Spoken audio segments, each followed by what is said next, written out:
Nous allons ouvrir la parole de Dieu ensemble dans l'évangile de Jean au chapitre 15 et au verset 12. Et j'aimerais revenir peut-être ce matin sur les fondamentaux de la vie chrétienne. Vous allez dire, pasteur, vous revenez là-dessus? Ben oui, j'en en parlais avec un frère tout à l'heure. Paul disait, je ne me lasse pas en fin de compte de vous répéter, et pourquoi Paul ne se lassait pas et pourquoi je ne me lasse pas, c'est que nous avons besoin d'ancrer encore et encore cette parole au plus profond de nos cœurs et de notre esprit. Jean chapitre 15 verset 12 nous dit « Aimez-vous les uns les autres comme je vous ai aimés ». Mais pasteur, on le connaît, ce texte. Des prédications, on a entendu des centaines et des centaines. Eh bien, j'aimerais répondre à une question. Des fois, nous avons des relations avec des chrétiens, avec des non-chrétiens, et je ne sais pas si vous vous êtes aperçus de ça, nos relations, des fois, elles échouent. Et pourtant, Dieu veut les transformer, cet échec en véritable relation chrétienne. Combien de fois avons-nous des relations qui ont été brisées, des relations qui ont apporté des conflits, des relations où nos cœurs se sont fermés à cause d'un mot, par nous ou par l'autre, qui a été mal choisi, des fois à cause d'une incompréhension, ou même, c'est très souvent le cœur des hommes et des femmes, d'un ressentiment qui est là, que l'on ne dit pas, qui reste muet et qui envahit nos cœurs, nos corps, notre esprit et qui met en nous une très mauvaise pensée. Nous sommes chrétiens. Nous sommes appelés à marcher dans la lumière et dans l'amour de Dieu. Et pourtant, c'est ainsi, nous devons l'avouer, parfois nos relations ressemblent à un champ de bataille. Le Seigneur veut que nous puissions vivre en harmonie les uns avec les autres. Je ne prêche pas ce matin parce que nous aurions un conflit dans l'Église. Enlevez-vous ça tout de suite de la tête. Pas du tout. Mais c'est un enseignement que nous devons nous rappeler. Il ne s'agit pas seulement de tolérance superficielle, la relation avec les autres, mais d'une véritable communion de cœur et d'esprit. Combien de fois, pour ma part, avec des bien-aimés, j'ai été frustré. Oui, il m'est arrivé dans ma vie d'être frustré par un frère en Christ ou une sœur en Christ. Peut-être que vous, c'est par un collègue, un voisin, jusqu'à laisser naître des ressentiments, des rancunes qui vont ronger cette paix dont je parlais tout à l'heure. Et tout cela parce que nous avons oublié une chose, c'est que l'amour chrétien ne dépend pas, c'est très important, de nos émotions. L'amour chrétien, ça ne dépend pas de nos préférences, de nos attirances. On se sent mieux avec tel ou tel frère ou telle sœur, ou de ce que les autres font pour nous. Non. L'amour de Dieu, il est actif. L'amour de Dieu, il doit être intentionnel. L'amour de Dieu ne doit certainement pas dépasser les sentiments humains, frère. Voilà pourquoi ce matin, je veux vous parler d'une vérité radicale. Les relations que nous pouvons avoir les uns avec les autres seront toujours le reflet de votre vie spirituelle. Oui. Si vous luttez avec les autres, c'est certainement que vous luttez avec vous-même. Parce que Dieu ne nous demande pas de changer les autres et vous n'y arriverez jamais. Ça fait des années que j'essaye de changer le frère. Ça ne marche pas. Je plaisante, il le sait. Il ne nous demande pas de changer les autres, le Seigneur. Ça fait mal. Il nous demande de nous changer, nous. Et ça, c'est difficile à accepter. Et de voir chaque frère, chaque sœur, chaque collègue avec les yeux de Christ. Et quand nous commençons à appliquer ce principe, à aimer, même ceux qui sont difficiles à aimer, parce qu'il y en a des coquins, vous le savez, alors la paix et l'harmonie vont entrer dans notre vie. Et vous savez quoi, ce qui est important ? C'est que notre témoignage va devenir beaucoup plus puissant. Quand je regarde la Bible avec « aimez-vous les uns les autres », quelle phrase quand même, si on avait qu'une à retenir, ça serait celle-là. Ça résume tout l'amour de Dieu pour chacun d'entre nous. Alors, je vais venir à Matthieu chapitre 5, versets 46 à 48, qui nous dit « Si vous aimez ceux qui vous aiment, soyez donc parfaits comme votre Père céleste est parfait. Traitez les autres avec justice, avec équité. Voilà ce que le Seigneur nous demande. Trop souvent, nous traitons les gens selon, je reviens, nos émotions. Nous sourions à ceux que nous aimons et nous repoussons ceux que nous n'aimons pas. C'est la chair. J'allais dire que c'est presque normal et naturel, mais c'est exactement le comportement, si on a ça, d'un non-croyant. C'est les non-croyants qui doivent faire ces choses-là. Dieu ne nous appelle pas à agir en fonction de nos préférences personnelles et nous devons lutter contre ça. Dieu ne nous demande pas même de choisir selon notre humeur ou nos ressentiments. Lorsqu'un frère, une sœur, un collègue, un ami, quelqu'un autour de vous vous offense, et c'est normal, moi, je me prêche à moi-même, j'aurais tendance à le rejeter. Et puis même si je ne veux pas le rejeter parce que je suis un homme qui prend de la maturité, à l'éviter. Je l'évite, comme ça j'évite les problèmes. Ou même à nourrir un mépris silencieux. Ça arrive quand ça va trop loin. Mais Jésus nous montre un chemin différent. Jésus nous dit ici que traiter chaque personne de manière égale, indépendamment de nos sentiments pour elle, ça fera la différence. Ça ne signifie pas que nous devons approuver toutes leurs actions, frères et sœurs, mais notre attitude et nos gestes doivent refléter la justice et l'amour de Dieu. Imaginez par exemple un instant que vous avez un voisin difficile. Moi, ça m'arrivait dans ma vie d'avoir des voisins compliqués. Vous auriez pu l'éviter. Celui qui au travail vous met toujours des pics ou des bâtons dans les roues, il doit exister. Les membres de votre église peut-être, qui peuvent critiquer elle a chanté trop long, Tracy, c'était trop long. Oh, puis alors Zab dit toujours le même chant qu'elle nous apporte. Je dis n'importe quoi, qu'on soit bien d'accord. Non, mais des fois, il y a des gens, mais c'est toujours elle qui fait chanter, c'est toujours elle qui est au piano, c'est toujours lui qui est à la batterie, c'est toujours la même chose. Vous savez, ça entraîne dans nos cœurs une critique, et c'est très, très mauvais. On devrait traiter les gens avec patience, avec tolérance, avec respect. Oh, nous le savons, comme nous aimerions nous-mêmes, n'est-ce pas, être traités. Mais lorsque vous n'en ressentez pas l'envie, vous choisissez de refléter le cœur de Dieu. C'est une discipline spirituelle. Et la discipline spirituelle, elle transforme non seulement notre relation, mais le plus important, notre cœur. Et vous allez découvrir une paix intérieure que rien ni personne ne pourra jamais vous enlever. Alors là, nous pourrons être des canaux de bénédiction pour ceux qui nous entourent. Frères et sœurs, c'est très facile. Dieu nous appelle à transformer radicalement notre façon de considérer et de traiter les autres. Ce message-là, je pourrais le prêcher tous les dimanches pendant 20 ans, qu'on aurait encore du mal. C'est fou quand même. Trop souvent, on laisse nos émotions, nos préférences personnelles, décider de manière dont nous devons interagir avec les autres. Mais le Seigneur nous appelle à un standard beaucoup plus élevé. Traiter chaque personne avec justice et équité. Comme lui, il nous traite. C'est ainsi que moi, mon Seigneur, il me traite. Sans impartialité, sans favoritisme. Moi, pas ici. Mais des fois, j'ai entendu, mais c'est peut-être parce que mon comportement le faisait voir. Je ne dis pas que ce n'était pas vrai. Ah oui, mes frères, celui-ci, c'est votre chouchou, c'est votre favori. Oh, t'es pas un enfant pour parler comme ça. Non, mais c'est à lui que vous parlez, c'est pas à moi. J'ai entendu ça. Ça signifie que vous devez regarder chaque frère, chaque sœur dans l'église, chaque ami, chaque voisin, même les étrangers, avec les yeux de Dieu. C'est pas une émotion passagère. C'est pas simplement un geste poli, c'est une décision consciente de manifester la perfection et la justice de Dieu dans toutes nos relations. Il y a du travail. Parce que lorsque quelqu'un me critique,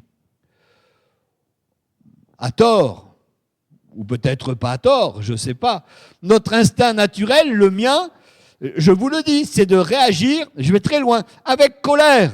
Je n'accepte pas le ressentiment ou le rejet. Mais si je suis l'exemple de Jésus, est-ce que Jésus s'est mis en colère une fois?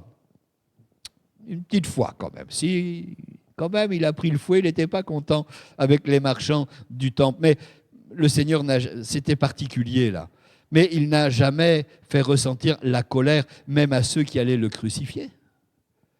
Père, pardonne-leur, car ils ne savent ce qu'ils font.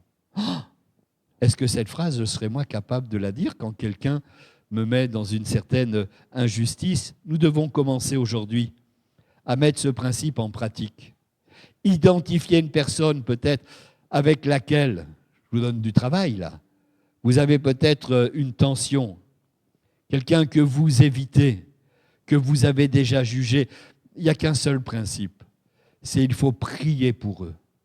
Il faut chercher une manière concrète de les servir, de leur montrer de la patience. Peut-être même, c'est difficile, mais de la considération.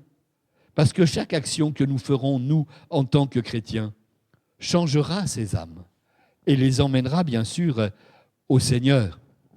Et puis Matthieu, chapitre 7, verset 1er, nous dit « Ne jugez point afin que vous ne soyez point jugés. » Ça, c'est le ping-pong, la balle nous revient. La balle nous revient. Ne jugez pas, mais aidez avec un cœur aimant. Trop souvent, moi, je me parle à moi-même, je tombe dans le piège du jugement. Parce que je définis les autres par leurs défauts. Et ils en ont, les autres, des défauts, mais moi, je ne vois jamais les miens. Tout le monde le sait, pasteur Jean-Marc est parfait. On va cataloguer les gens. On catalogue les gens.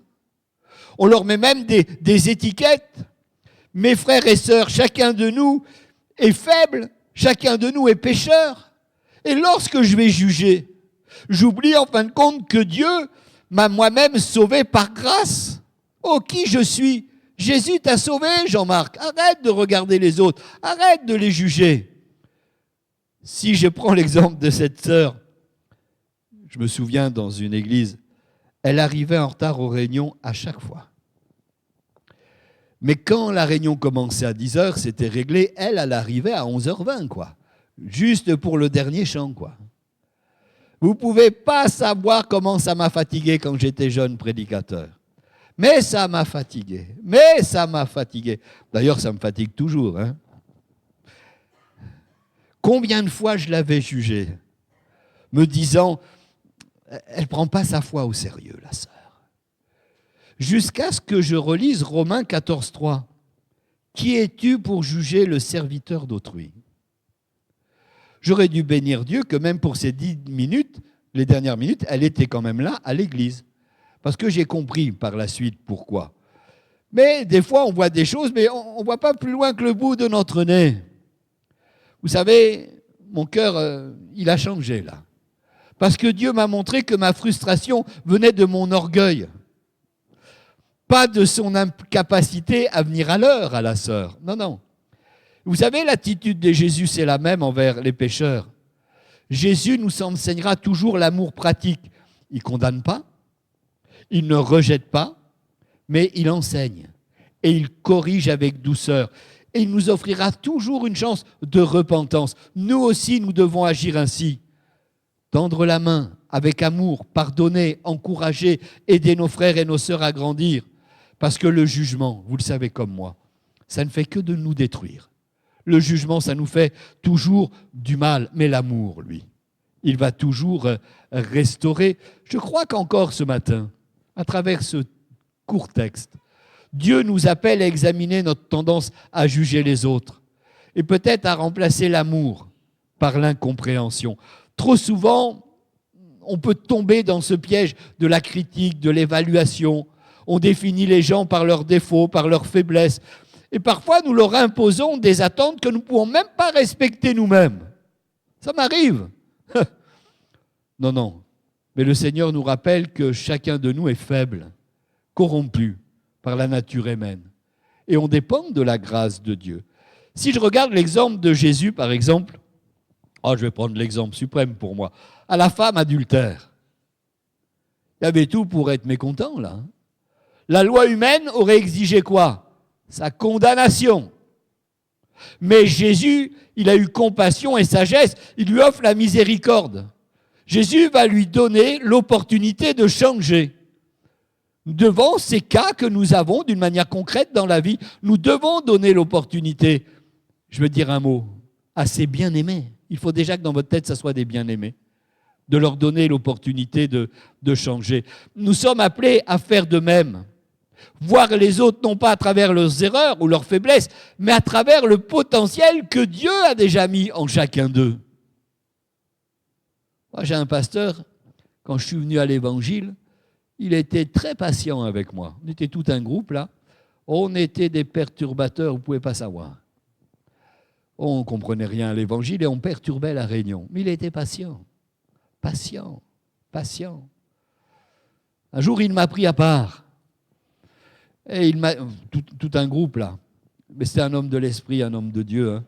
Il m'a dit, tu sais, dans ta vie, toi tu feras ça, toi tu feras ça, toi tu feras ça, toi tu feras ça, et toi tu feras ça. Et bien dans la vie, on a tous fait ce qu'il a dit, le frère, des années après. Parce que lui, il ne voyait pas les perturbateurs que nous étions. Il voyait les hommes et les femmes de Dieu que nous allions devenir.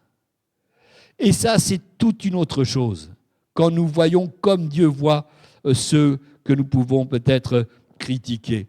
Et puis, il y a ce texte de Philippiens, au chapitre 2, au verset 3, qui nous dit « Ne faites rien par esprit de parti ou par vaine gloire, mais que l'humilité vous fasse regarder les autres comme étant au-dessus de vous-même. » Ah, c'est dur ça, c'est dur. Comment les autres peuvent être au-dessus de moi-même? Parce que moi, je ne suis pas mauvais quand même. L'humilité. C'est ça le secret, l'humilité. Trop souvent, nous pouvons surestimer nos forces et nous sous-estimons celles des autres. Voilà pourquoi des fois dans nos cœurs, ça engendre l'arrogance, la rivalité et des fois les conflits. Mais ce qui est formidable dans l'Église de Christ, moi je le vois parce que je le vis de cette manière, sûrement que vous aussi, c'est que Dieu place à nos côtés des frères et des sœurs pour une seule chose. Il y a longtemps que je l'ai compris. Pour compléter nos faiblesses. Nous sommes tous faibles. Ce n'est pas toujours facile de se laisser reprendre par un tel ou un tel. Mais quand c'est juste, nous le savons dans notre cœur. Vous savez, l'expérience personnelle m'a montré bien des fois qu'en acceptant les conseils et les forces de frères et sœurs, j'ai pu corriger mes manquements et progresser dans l'œuvre de Dieu. Parce que nous progressons et nous changeons au contact des frères et des sœurs.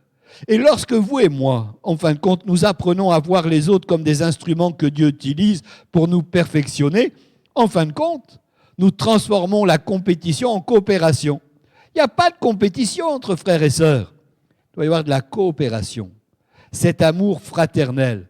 Il ne doit pas y avoir de rivalité. On va faire attention qu'il n'y en ait pas au milieu de nous, mais c'est comme ça que nos relations vont devenir de véritables bénédictions mutuelles. On peut imaginer peut-être un lieu de travail, une église, une assemblée, une famille, où chacun reconnaît le talent des autres. Et en fin de compte, plutôt que de jalouser, nous devons apprendre, nous devons coopérer.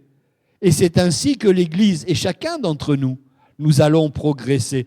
Parce qu'il n'y a qu'une seule chose qui libère de l'orgueil, c'est l'humilité. Est-ce que vous vous rendez compte avec les années de conversion que vous avez? Moi, je le ressens comme ça. Ce n'est pas de l'orgueil, ce que je vais dire. Et je dois travailler encore sur moi-même avec le Seigneur. Mais cette humilité, plus nous avançons dans nos âges, c'est comme une certaine sagesse qui arrive. Je suis beaucoup plus humble qu'il y a 40 ans, croyez-moi. Plus humble qu'il y a 30 ans, ou il y a 20 ans. Peut-être même d'hier encore, parce que nous devons progresser. Mais l'humilité, c'est le fondement essentiel de la vie chrétienne. Et ça nous montre que ça doit transformer nos relations. Je répète, Philippiens 2:3, ne faites rien par esprit de parti ou par vaine gloire, mais que l'humilité vous fasse regarder les autres comme étant au-dessus de vous-même. C'est important.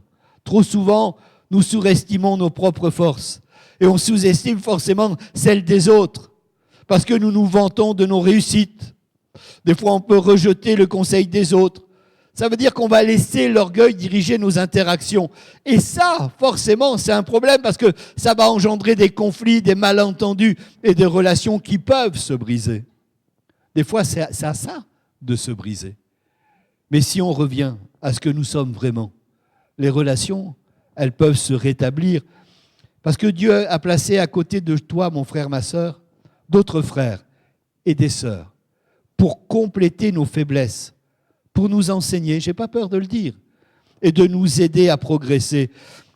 Cette sœur, dans mon expérience dont je vous parlais, m'a montré souvent comment accepter ses conseils, et quand je les acceptais, ça pouvait transformer ma façon de travailler, même me corriger dans mes défauts et m'aider même à accomplir l'œuvre de Dieu d'une manière beaucoup plus efficace. Je me souviens de cette vieille sœur arménienne. Elle était gentille, elle était toute petite, toute fine, toute comme ça. Mais de temps en temps, elle me disait « Pasteur Jean-Marc, vous pourriez venir à la maison ?» Oh, c'était pas bon. Oh, je savais que c'était pas bon. Et j'allais chez elle. Elle me disait « Formidable, mais quel beau message encore. Oh, vous progressez. » J'étais tout jeune, serviteur. « Vous progressez. » Oh, elle me dit oh, ce message-là, vraiment, ça m'a fait du bien. Elle connaissait sa Bible. Hein. Et elle me disait « Est-ce qu'on pourrait le relire ensemble ?» Ben, j'ai fait, moi, naïf. Je dis « Ben oui. » Ah oui. Elle dit, voyez, moi, je comprends plutôt ça et ça. Elle n'avait pas tort, hein. Je n'avais pas tort trop dans ce que je disais. Mais, voyez, gentiment, cette sœur, elle savait que dans mon ministère, je commençais, elle avait cette expérience, et comme une bonne maman, ce n'était pas méchant ce qu'elle faisait. Venez me voir. Alors j'allais la voir et j'apprenais. Vous savez, si vous vous visitez les uns les autres, ouvrez la parole de Dieu ensemble. Ouvrez la parole de Dieu. Vous n'êtes pas obligé de faire une prédication, mais lisez un texte ensemble. Parlez-en quelques instants ensemble. Et puis si vous vous visitez, terminez par la prière. Ne partez pas comme les païens le font. C'est très très important. Et moi, je n'ai pas peur d'être invité par quelqu'un qui me dirait « Frère, vous avez dit ça, mais moi, blabla ». On peut en parler, forcément, c'est très très important. Nous devons nous engager à reconnaître et à apprendre des talents et les forces des autres. Et oui, bien sûr, parce que nous sommes tous complémentaires dans l'Église. Et Dieu nous a tous donné un ministère qui est peut-être particulier. Moi, je crois que c'est ainsi, dans le « aimez-vous les uns les autres », que le Saint-Esprit agit. Pour peut-être, parce que c'est sûr que je prêche pour plusieurs, transformer cette compétition avec quelqu'un en collaboration. Et chaque geste humble, sincère, va toujours refléter la gloire de Dieu. J'aimerais peut-être demander aux musiciens de revenir et dire que nous devons, dans ces moments difficiles que le monde nous montre, vivre dans l'harmonie, mais pas dans notre harmonie à nous, dans l'harmonie selon Dieu. Dieu nous a appelés à plus qu'une simple coexistence. On est heureux de se retrouver ensemble, mais Dieu nous appelle à une transformation intérieure.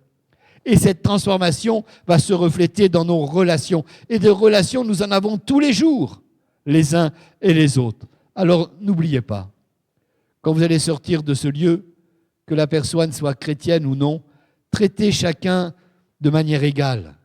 Ne jugez pas. Apprenez à l'autre à comprendre et à avoir cette humilité. Et soyez conscients que chaque difficulté relationnelle, ça sera toujours pour chacun d'entre nous une occasion pour Dieu de nous modeler et de purifier nos cœurs et de manifester sa gloire. Alors, si je devais résumer, j'aimerais vous dire, laissez l'amour de Christ guider encore cette semaine chacun de vos gestes. Observez la transformation qui se fait en vous d'abord, et si elle se fait en vous, ça va se refléter aussi chez les autres. Vos relations ne seront plus seulement des interactions humaines, mais elles vont devenir des témoignages vivants de la puissance de Dieu dans votre vie. J'aimerais prier maintenant. Seigneur, merci parce que tu nous as laissé le plus beau des commandements, de s'aimer les uns et les autres. Et Seigneur, cet amour, nous voulons le manifester au sein de notre assemblée, de notre Église, et nous te disons merci pour la paix qu'il y a au milieu de nous. Mais Seigneur, peut-être qu'il y a une rancune, il y a une rancœur, il y a quelque chose peut-être que nous n'acceptons pas chez quelqu'un que nous connaissons, un proche, peut-être un collègue de travail. Apprends-nous, Seigneur, l'humilité à venir vers toi. Peut-être déjà te demander pardon pour l'attitude que nous avons de penser que nous sommes au-dessus des autres. Oh Seigneur, heureusement que toi, tu n'as pas eu cette pensée.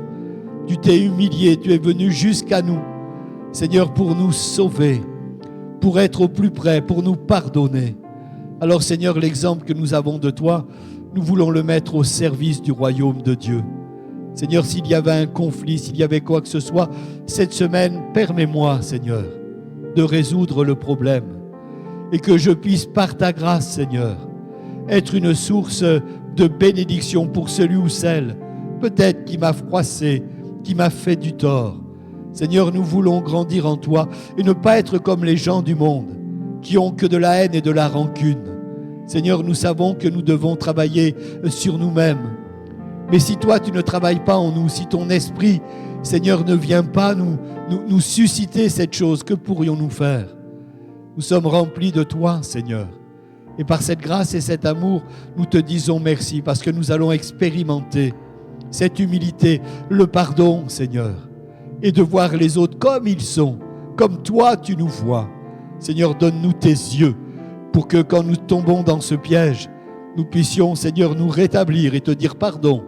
Parce que toi, Seigneur, tu les aimes beaucoup plus que moi, je pourrais le faire. Alors, Seigneur, que cette attitude puisse changer dans ma vie, c'est vrai, mais dans la vie de tous ceux et celles qui sont là et de tous ceux et celles qui vont nous écouter sur les réseaux. Seigneur, tu ne changes pas et nous te disons merci parce que nous voulons aimer l'autre comme toi tu nous as aimés. C'est en Christ que je prie. Amen. Amen.